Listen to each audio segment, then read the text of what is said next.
esa figura del cumplimiento espontáneo.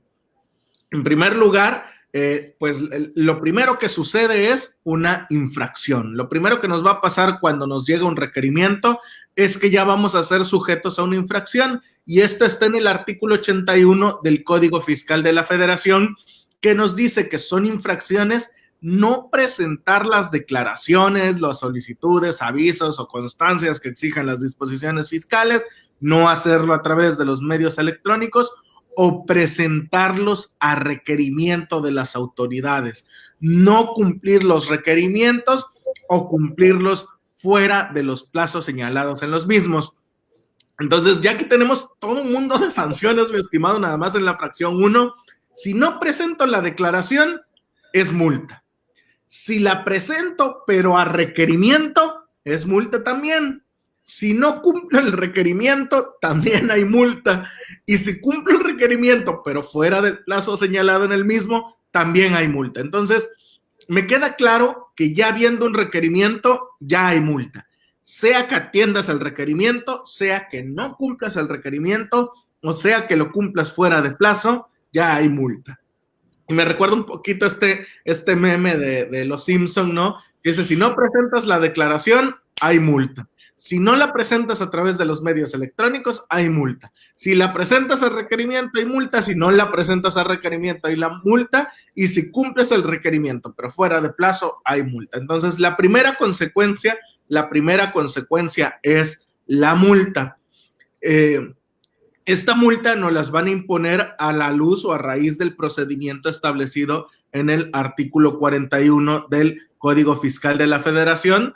Te cedo, mi estimado, la palabra para que nos platiques un poquito cómo es el procedimiento establecido en el artículo 41. Claro que sí. Aquí también tocar más para complementar lo que señalaste. La multa, estamos hablando de un costo de 1,400 pesos aproximadamente, que a veces es un regalo para la autoridad, ¿no? Esos 1,400 pesos se pueden volver en 2,800 por obligación, como bien dijiste, Pablo, cuando no cumples con el requerimiento. Muchas veces no llega el requerimiento, perdón. Sí, perdón. Y ahorita que dices, me ha tocado ver casos donde ya son meses de multas y ya son fácil hasta 150,000, 200,000 pesos acumulados de puras multas. Así es. Y aquí el detalle, ¿sabes cuál es también? Que luego el contribuyente paga, no tengo para pagar, y lo paga fuera de los 15 días que dan.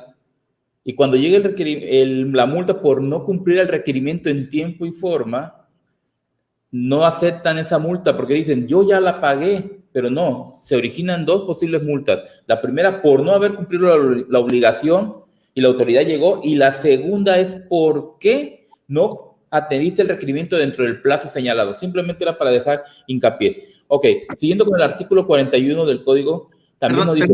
Ángel, usando el micrófono, ¿quieres comentar algo, mi estimado, o se trató de un error? Si alguien quiere hacer uso de la voz o uso de la palabra, adelante, a su disposición, nada más nos comentan y les otorgamos el uso de la voz. Adelante, mi estimado. Ok.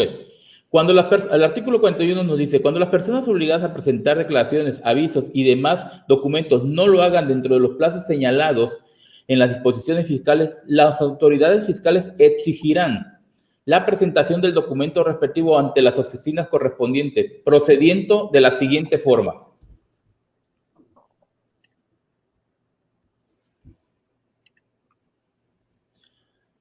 Uno, fracción primera, imponer la multa que corresponde en los términos de este código y requerir hasta en 3 ocasiones la presentación del documento emitido, otorgando al contribuyente un plazo de 15 días para el cumplimiento de cada requerimiento. Ojo, aquí es muy importante señalar, que es una situación que se puede presentar. La autoridad te puede requerir una vez o te puede requerir hasta 3 veces. No necesariamente tiene que ser las 3 veces. Puede ser un requerimiento, no atendiste, va otro requerimiento, no atendiste, y va otro requerimiento y no atendiste. Hasta en 3 ocasiones. Pero en cada uno de los hechos lleva una sanción, lleva una multa, si no lo atendemos. Ese es el punto muy importante de eso. Si no se atienden los requerimientos, se impondrán las multas correspondientes, que tratándose de declaraciones será una multa por cada obligación omitida. La autoridad, después del tercer requerimiento respecto de la misma obligación, podrá aplicar lo dispuesto en la siguiente fracción. Volvemos a repetir, aquí es una multa por obligación y por requerimiento. Si tengo 3 obligaciones, serían 3 multas. Si sean 3 requerimientos, estaríamos hablando hasta de 9 multas por el incumplimiento, y es un problema que a veces nos desgasta financieramente. En cuestión de capital nos pega por regalar este dinero cuando podemos atenderlo, pero muchas veces cuando el contribuyente desconoce, cuando la gente no da a conocer.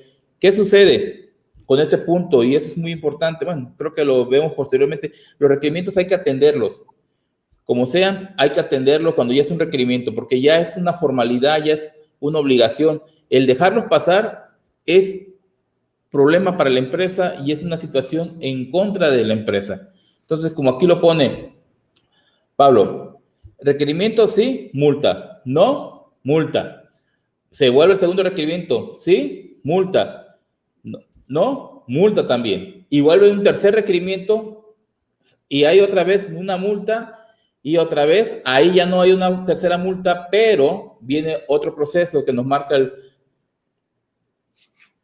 la fracción segunda. Sí, estimado, antes de pasar a la fracción segunda, haciendo hincapié, como dices, es una multa por cada obligación, dice, no por cada declaración, porque a veces, como presentamos las declaraciones juntas, presento mi declaración con IVA, ISR, asumo que son una misma. No, son dos obligaciones, 2 declaraciones distintas. Entonces, sería una multa por IVA y una multa por ISR, porque son 2 obligaciones, como bien dices, y ya explicó mi estimado el esquema. En la última también hay una multa, nada más que no se alcanza a ver en el material por la conversión, pero en la última, si atiendo el requerimiento, hay multa por atender, y si no lo atiendo, en este caso, pues hay multa por no atender el requerimiento. Concluidos los 3 requerimientos, se pasa aquí tienen un ejemplo de un requerimiento, de hecho, concluidos los 3 requerimientos, se pasa a lo previsto en la fracción 2. Contestamos las preguntas, estimado. ¿Quieres que te deje explicar la fracción 2? Me la avientas a mí, ahorita vemos, pero oye, ¿te parece? Vas a contestar, contesta y ahorita seguimos con la fracción 2. Contestamos las preguntas. Monilú de Puebla. Una pregunta, en una revisión de gabinete, si piden relación en Excel de todos los FDIs relacionados con su transferencia, si lo piden en su hoja de solicitud de información, entonces, ¿sí debo de entregar o no debo de entregar? Precisamente hablaba esta semana en el Diplomado en Tendencias de Fiscalización, en el módulo 2, para quienes lo quieran ver, todavía está grabado y todavía lo pueden accesar. Hablaba de este tema.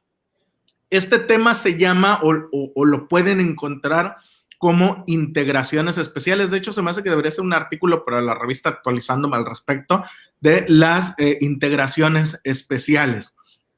Nosotros, Monilú, cuando nos requieren en una solicitud de información y documentación, estamos obligados a entregar los papeles de trabajo, porque lo dice código, los papeles de trabajo forman parte de la contabilidad.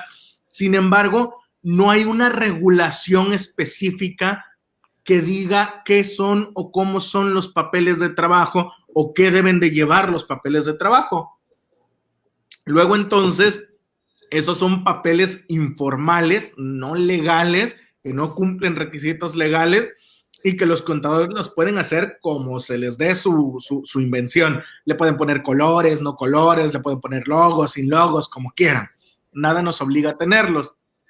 Esos papeles de trabajo que elaboramos como contadores sí forman parte de la contabilidad y esos sí estamos obligados a entregarlos porque forman parte de la contabilidad. Ojo, los vamos a tener como nosotros los hayamos hecho. La Corte misma considera que al no tener formalidades estos papeles de trabajo, pues cada quien los lleva como quiere y así los va a entregar a la autoridad. Generalmente en una auditoría, las autoridades me solicitan información de manera especial o específica, como tú dices. Dame un Excel donde vengan tus FDIs, tus transferencias, bla, bla, bla. Dame este documento donde me describas préstamos, cláusulas, bla, bla, bla, bla, bla, bla. Y me pide que haga una integración especial.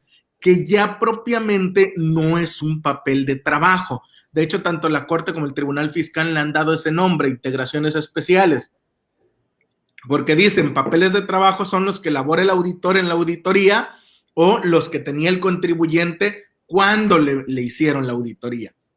Pero cualquier papel que nos pidan confeccionado a modo de determinada manera es una integración especial que la autoridad está pidiendo y que el contribuyente no está obligado a entregar, ¿sí?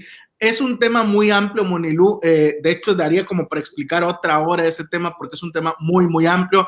Hay varias tesis que dicen qué sucede si no los entregas, qué sucede si los entregas. Nos vamos a desviar si respondo tan a fondo la pregunta, pero cualquier detalle, pues ahí vamos a quedar al pendiente, contestándote ya concretamente si debes entregarlos o no debes entregarlos. Eso yo no te lo puedo contestar. Lo que yo sí te puedo decir como abogado es que no estás obligada a entregarlo, ¿sí? La ley no te obliga, las jurisprudencias han determinado que esas integraciones no te las pueden pedir, la autoridad no te las puede solicitar y no estás obligado a entregárselas, ¿sí? Entonces, no estás obligado a entregárselas. Si debes o no debes, dependerá, porque también las mismas tesis han dicho, oye, si le entregan la integración le entregas la integración a la autoridad, ya no es ilegal que te la pida porque tú estás aceptando. Pero también han dicho, oye, si la integración se la entregaste a la autoridad y eso era como prueba y la autoridad no la valoró, entonces es ilegal porque no valoró la integración especial que le diste. Entonces, ¿debes o no debes? Dependerá la estrategia con la que atiendan la auditoría, que estructuren. Si ustedes consideran que es prudente entregarla, igual que la invitación, si ustedes consideran que es prudente atenderlo, entregarla, lo entregarán. Si ustedes en su estrategia consideran que es prudente no entregarlo, no lo harán. Yo soy partidario de las dos. Si me va a servir para armar una defensa, la entrego.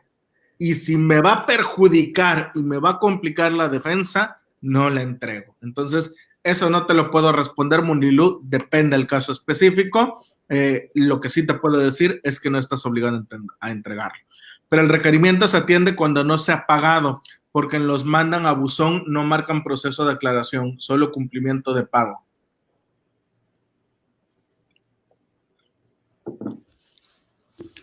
Así es.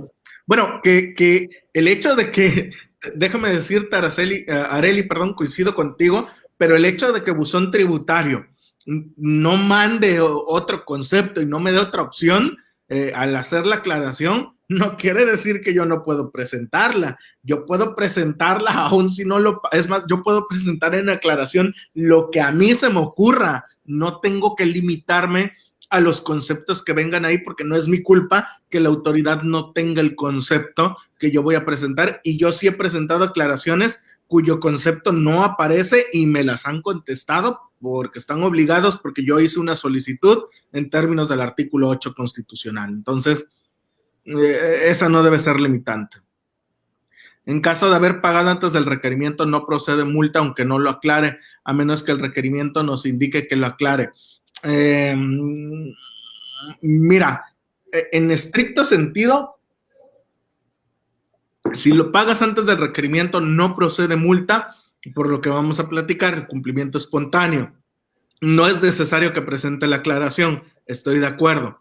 ¿Cuál es el problema? Que hay autoridades como el SAT que a lo mejor sí están al pendiente de sus sistemas, pero hay autoridades como finanzas estatales que si yo no voy y le presento una promoción donde le digo, oye, ya la presenté, me van a emitir la multa. Entonces, a veces lo que yo recomiendo para evitar que Cefiplan me imponga la multa, aunque yo ya presenté la declaración antes, yo sí recomiendo atenderla con un escrito muy sencillo, que lo vamos a ver hoy. Nada más elaboras un escrito donde le dices, oye, Cefiplan, yo ya atendí la declaración, ya no procede la multa, y ya con eso ellos muchas veces han dejado sin efectos o no han llegado a emitir la multa, y a veces aún así la han emitido, ¿no?